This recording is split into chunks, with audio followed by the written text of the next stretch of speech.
আপনার শত্রু আপনার উপরে অত্যাচার করছে, আপনার দুশমন আপনার উপরে জুলুম করছে, আপনার ধৈর্যের বাঁধ ভেঙে গেছে, আপনি অধৈর্য হয়ে যাচ্ছেন, আপনি বারবার তাকে বোঝাতে চাইছেন, সে বুঝতে চাইছে না, আপনি নীরবে মার খাচ্ছেন। এক্ষেত্রে আপনি কি করবেন? আমি আজকে আপনাকে একটা ছোট্ট আমল দেব। আল্লাহ পাকের কোরআন শরীফের ছোট্ট একটা আয়াতে কারিমা, যে আয়াতে কারিমার এতটা পাওয়ার, এতটা ক্ষমতা আপনি ধারণা করতে পারবেন না।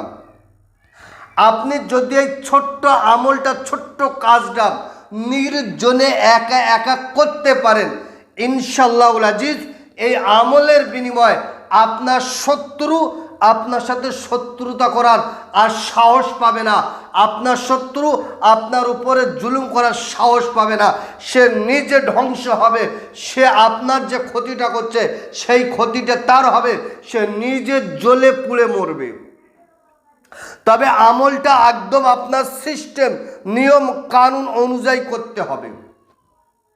অনেকেই বলেন শত্রু দমনের কাজ হয় না। কে বলেছে শত্রু দমনের কাজ হয় না?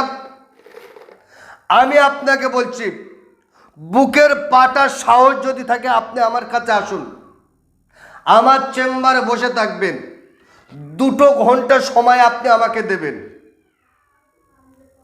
আমি আপনার 2 ঘন্টা সময় নিয়ে কাজ করব। যদি চেম্বার ছেড়ে আপনি ফাঁকা যেতে পারেন, সারা জীবনের জন্য আমি ইউটিউব ফেসবুকে কথা বলা বন্ধ করে দেব।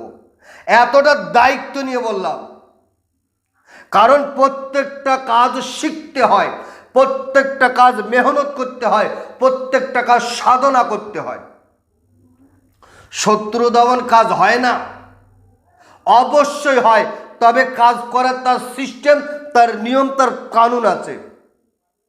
তো প্রিয় দর্শক, এই শত্রু দমনের কাজটা আপনার করার জন্য প্রথম শর্ত হলো যে আপনার শত্রু, যে আপনার দুশমন, তার নাম, তার বাবার নামটা জোগাড় করতে হবে। জোগাড় করার পরে কি করবেন? 5 ওয়াক্ত নামাজ আপনাকে আদায় করতে হবে, একদম কন্টিনিউ ধারাবাহিকভাবে 5 ওয়াক্ত নামাজ আপনি পড়েন। সত্য কথা, হালাল খাদ্য খান। এশার নামাজের পরে সবাই খাওয়া দাওয়া করে যখন ঘুমিয়ে যাবে, আপনি নিশত রাত্রে ওঠেন, আপনি গোসল করুন, পাক সাফ কাপড় পরুন, অজু হালতে একটা নির্দিষ্ট জায়গায় বসেন, 5 পাঞ্জাতনের সম্মানার্থে 5টা আগরবাতি, ধূপবাতি জ্বালিয়ে দেন। জ্বালিয়ে দেওয়ার পরে স্ক্রিনের উপরে তুলে দিচ্ছি, দেখেন, ইয়াজুল জালালি ওয়াল ইকরাম, ইয়াজুল জালালি ওয়াল ইকরাম। আপনি 1100 বার পড়েন, 1100 বার পড়েন। 1100 বার পড়া কমপ্লিট, 3 বার তওবা ইস্তেগফার, 11 বার দরুদ শরীফ পড়ে এবার শত্রুর নাম আর শত্রুর বাবার নাম নিয়ে এবার আপনার শত্রুকে ধ্বংস করার জন্য আল্লাহ পাকের দরবারে দোয়া করুন। আমি আপনাকে দায়িত্ব নিয়ে বলছি, যদি আপনার দুশমন আপনার উপরে অরিজিনাল শত্রুতা করে থাকে, আপনাকে যদি ক্ষতি করে থাকে, মাত্র এই আমলটা আপনি 11 দিন করেন। 11 দিন কমপ্লিট করার আগে ইনশাআল্লাহুল আজিজ আপনি আপনার শত্রুর বাড়িতে খোঁজ নেন, খবর নিয়ে দেখেন আপনার শত্রু সে নিজে পেরেশানের ভিতরে, সে নিজে বিছানায় পড়ে ছটফট করছে, বিছানায় শুয়ে কাতরাচ্ছে, আপনি খবর নিয়ে দেখেন। এ কাজের এতটা পাওয়ার, এতটা ক্ষমতা, এটা হলো আল্লাহ পাকের কালামের মুজিজা, আল্লাহ পাকের কালামের পাওয়ার।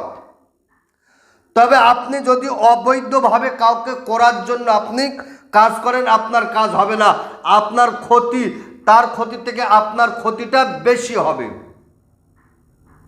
কারণ আল্লাহ পাকের কালাম সত্য,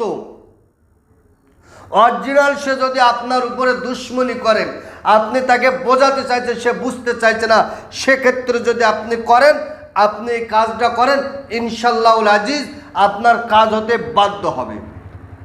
তবে কাজ করার জন্য আপনার ওস্তাদ, আপনার গুরু, তার কাছ থেকে অনুমতি নিয়ে আপনি কাজ করবেন।